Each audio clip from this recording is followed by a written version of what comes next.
Nos encontramos con Claudio Suchovic, una persona que no necesita presentación, pero bueno, está con nosotros aquí presente en la convención anual.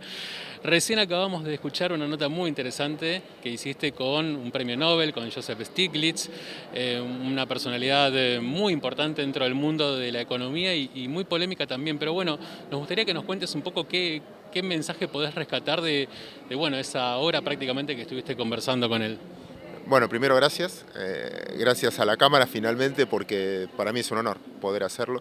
Y un desafío, porque yo ideológicamente quizás vengo de otra formación, otra idea de mercado. Y la verdad que me gustó mucho escucharlo. De aprender quizás una manera que es lo que me dejó, ¿no? O en todo hacía mucha hincapié en el factor humano dentro de la economía. La economía es una ciencia social, no es una ciencia exacta. Y yo quizás peco más de tratar de medir todo, que lo decía ahí en la entrevista sobre PBI, etcétera, y él trataba de enseñarnos a descomprimir esa idea, ¿no? No necesariamente vos estás pleno de acuerdo a los ingresos que vos tenés. Hay un montón de otros factores y él se refería a eso. Me interesó mucho dos puntos. Uno, eso, del PBI no como única medición. Después, dándose este evento, dándole una importancia muy importante a la infraestructura como inclusión.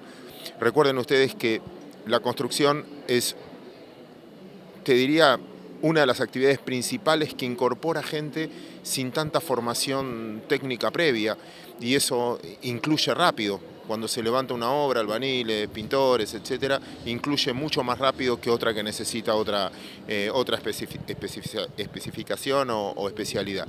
Así que, nada, me pareció muy interesante y muy contenedor, ¿no? Un mensaje muy de profesor. Mencionaba en uno de sus pasajes que pudimos ver, mencionó por ejemplo la salida de la Primera Guerra Mundial para los Estados Unidos, es decir, momentos difíciles para la humanidad que necesitaban de fuerza y de desafíos. ¿Vos crees que a veces los políticos argentinos, no sé si decir carecen de esa fuerza, pero a veces por miedo no se animan a tomar decisiones que son necesarias para la economía? Sí, creo que sí. Creo que en todos los ámbitos dirigenciales, quizás por la presión de tener que o tiene una elección o un test todo el tiempo. Es como cuando, no sé, nosotros estudiamos para el examen, quizás lo estudiabas las 24 horas antes, o es la presión de tener que rendir examen permanentemente. Yo creo que sí, él se refiere quizás a la gran evolución que tuvo el mundo. Si vos comparás la resolución de la primera pandemia con los avances científicos, que fue su última intervención en tan poco tiempo, ¿no? O cuántos países sacaron mucha gente de su pobreza. No, quizás el político mide más el corto plazo y no tanto el largo plazo. Y en Argentina creo que pecamos mucho más que el promedio. Fuimos mucho menos inclusivos, porque nosotros, muchos países se pueden jactar de que avanzaron. Yo aprendí que éxito no es donde llegás, sino de donde venís. Y hay países que tienen mucho menos que nosotros, pero vienen de mucho más abajo. Argentina creo que es un pecado que cometimos, que es estamos mucho mejor de cuando estábamos hoy. O sea, no vimos esa evolución, no estamos igual cuando el mundo avanzó mucho más. ¿Y cómo se puede dar vuelta a esa ecuación cuando somos tal vez tan cortoplacistas? Bueno, quizás el cambio tiene que ser de la sociedad, ¿no? El político finalmente viene de ahí, es una demanda social. Yo siempre insisto con la misma frase, me la enseñó Juan Carlos de Pablo y es de Keynes, que es: no hay peor dolor que el soportable. ¿Por qué? Porque es soportable. Entonces muchos de los cambios, él lo expresó en la Primera Guerra, o muchos acontecimientos te obligaron a cambiar. Y quizás yo creo que vamos a vivir o estamos viviendo circunstancias en las que te van a obligar a cambiar, porque no vamos a poder seguir así. O sea, con un 50% de pobreza y con la gente fuera del sistema, a ninguno le sirve esto. Con lo cual debería terminar esto en un acuerdo, porque si no va a terminar con una conflictividad social imparable. Él también lo mencionaba, ¿no? La desigualdad lo que provoca, y sobre todo cuando es manifiesta, cuando la puedo ver a través de una cámara o la puedo ver a través de mi celular. Entonces, desde ese punto de vista creo que estas circunstancias nos van a llevar a tener que hacer ese cambio cultural diciendo, bueno, otra vez, volver como Argentina, bueno, yo no la viví, pero sí la estudié, que es la educación y el esfuerzo. Mis abuelos vinieron acá escapando de una guerra, con mucho menos, sin idioma, hicieron mucho más que yo, con mucho más posibilidades que ellos. Y yo creo que eso nos tiene que interpelar como sociedad completa.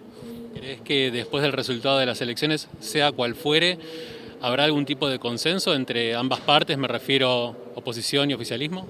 No queda otra. sino la propia sociedad va a filtrar. Yo creo que las elecciones son la muestra de que en muchos lugares del mundo, vos viste Alemania ahora o Perú, que los que ganan no tienen ni siquiera el 25 o 30% de representatividad. Sin representatividad es imposible. Churchill decía, vos podés ganar una guerra con el 50%, vos podés ganar una elección con el 50% de los votos, pero no podés gobernar con el 50% en contra. Entonces, yo creo que no les va a quedar otra. Si no van a quedar afuera, no están representando a la sociedad, o sea, hay más gente fuera del sistema que dentro del sistema.